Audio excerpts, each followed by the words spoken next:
When I was 5, I poked my eye out with scissors.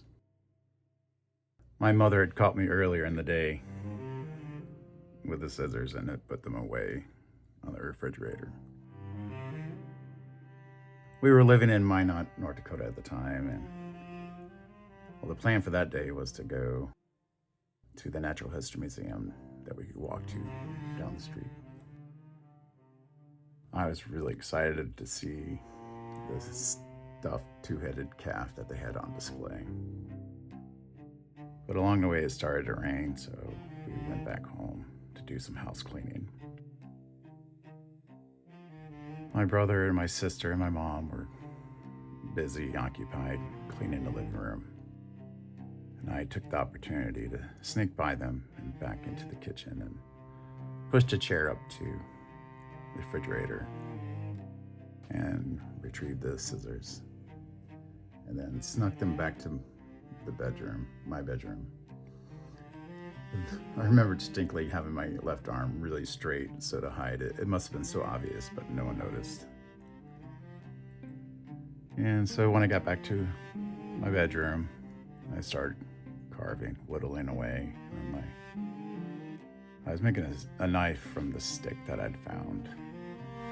I guess to poke people with it or something. But I carved it too thinly and it split. And I remember that we had this white medical tape that I could make the repair with. And so I went to the bathroom and got it from the medicine cabinet and came back. There was this metal tin, round tin that looked like a donut sort of. They had to pop open to get to the tape. And the tape was really, the fabric tape that had this shredded edge on it that was really hard to tear. And being 5, I didn't have that dexterity, nor did I have the dexterity to operate the scissors that I was carving with properly in order to cut the tape. So my solution, after wrapping the stick with the tape to make the repair, I held the other end of the tape in my mouth and started to poke with the tape with the scissors. The scissors were my mom's hair cutting scissors that we had. And they're really long and sharp and pointy and had the little extra tang on the finger hole. And so I started with my right hand, started poking at the tape. And when I finally was able to poke through the tape, the upward motion, the poking motion was an upward motion, and I poked my eye out. I always go pop. I'll tell that story. Pop right now. There we go.